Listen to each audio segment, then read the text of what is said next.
Hello, this is your Commodore, Ty Coles, with another Twilight Zone review.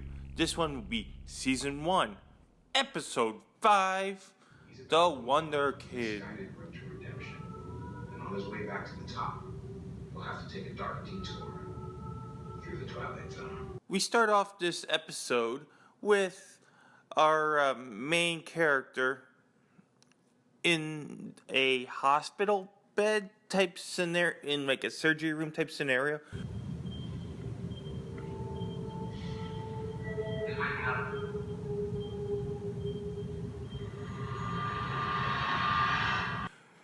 Greatly well shot, and it is starring John Cho, who, for the life of me, all I could think about when watching this was Harold from Harold and Kumar.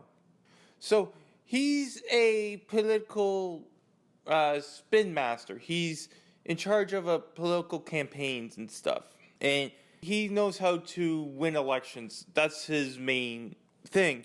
So he's taking the most unpopular president in U.S. history and helping him try to win the next election. We did it. Stevens did it. And it completely blows up in his face. Because for the longest time he thought he had the win, but then when election day comes around, it blows up in his face.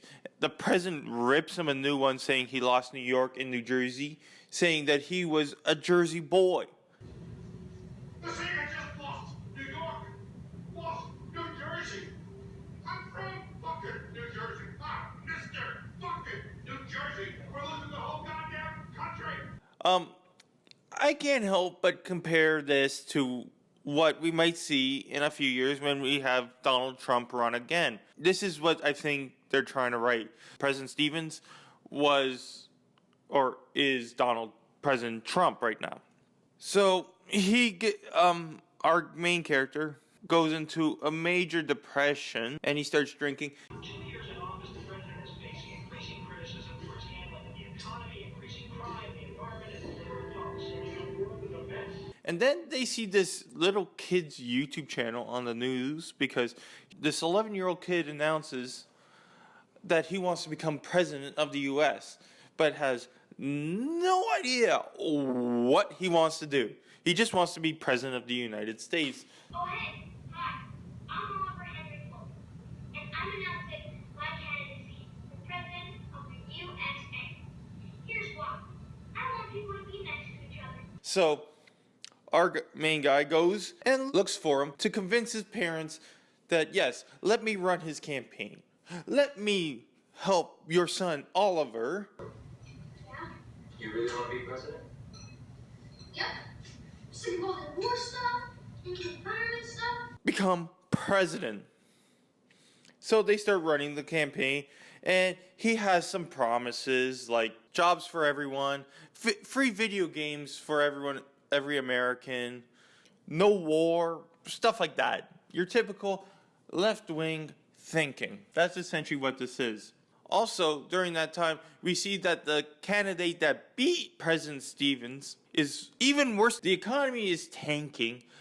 Job loss is at an all-time high. There's crime everywhere. So people are just trying to cling to whatever little hope they can. And this little kid provides it. It's about time for a celebration. Bright future is the new sensation. Time to break free like suffocation. They try to do their first presidential debate. The kid bombs on it. Like, bombs. He doesn't know shit. Except for Monopoly, the other guy. Hey, nice work there, guys. our main guy goes back into depression.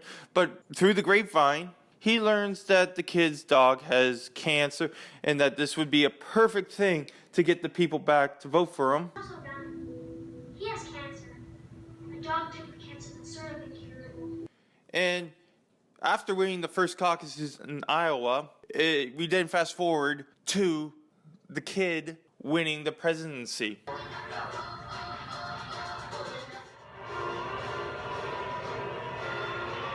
Once the kid becomes president, all shit goes down.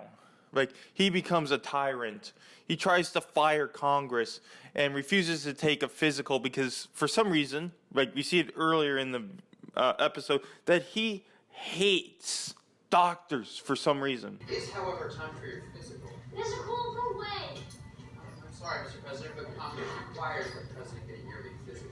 Well, then fire Congress. And he honestly tries to bypass Congress and bypass the laws, the legislation, the Constitution, and everything. So he and our main guy is seeing this happen. And it looks like we're seeing flashbacks because between these snippets, we see him that he's on an operating table and he's bleeding. From what? I don't know. Where? You don't know. But he's bleeding and he's in incredible pain. We then realize that the kid was a manipulator. My dog's dying now. He's dying. You're such a good actor. I just pretend Homer was dying just to get you back on my team. And he's so delusional that he feels like if you disagree with him, it's treason. You don't get to think. You just back me. You back me unconditionally. So they're shooting some golf and he loses, so he has a temper tantrum. And he's asking, and he throws a bucket of balls, and a couple of them go into the cup. He says, that's a hole in one. And our main guy says, no, that's not. And the kid loses his shit, calls him a traitor and treasonous, and then has his bodyguards shoot him.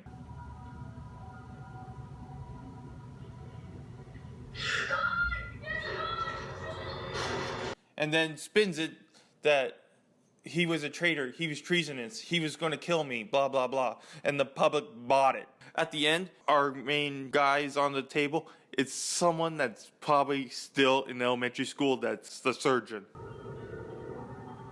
Alright, let's get this done quick, mister.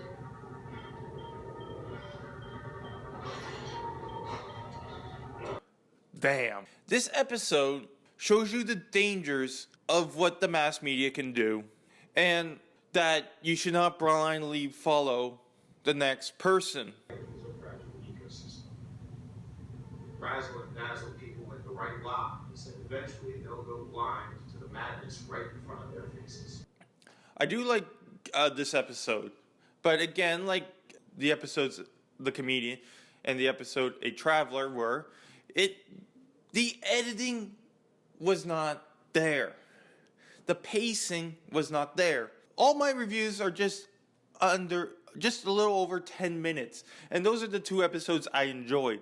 The episodes I did not were way under 10 minutes. So if I can take an hour-long show and condense it within 10 minutes, it's showing you that these shows should not be an hour long.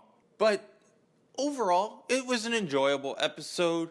They do know how to make a good Twilight Zone episode. I wish they would go back to the half-hour format.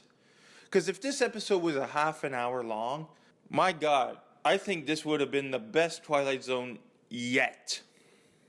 And they did have some good lines in there. The one I really liked was the one campaign promise that the kid said that there would be no more Star Wars. Many people might find that offensive, but if you've watched lately what Star Wars has become, that would be a godsend. Because with Kathleen Kennedy and Lucasfilm the way they are now, we don't want any more Star Wars. But that's another video for another day. So, for your Commodore, Ty Coles, you're now exiting the Twilight Zone. Thank you for watching Commodore Ty and enjoying this video. I hope you hit the like button, subscribe to the channel, and if while you're here, check out one of my other videos. Live long and prosper. Hailing frequencies closed.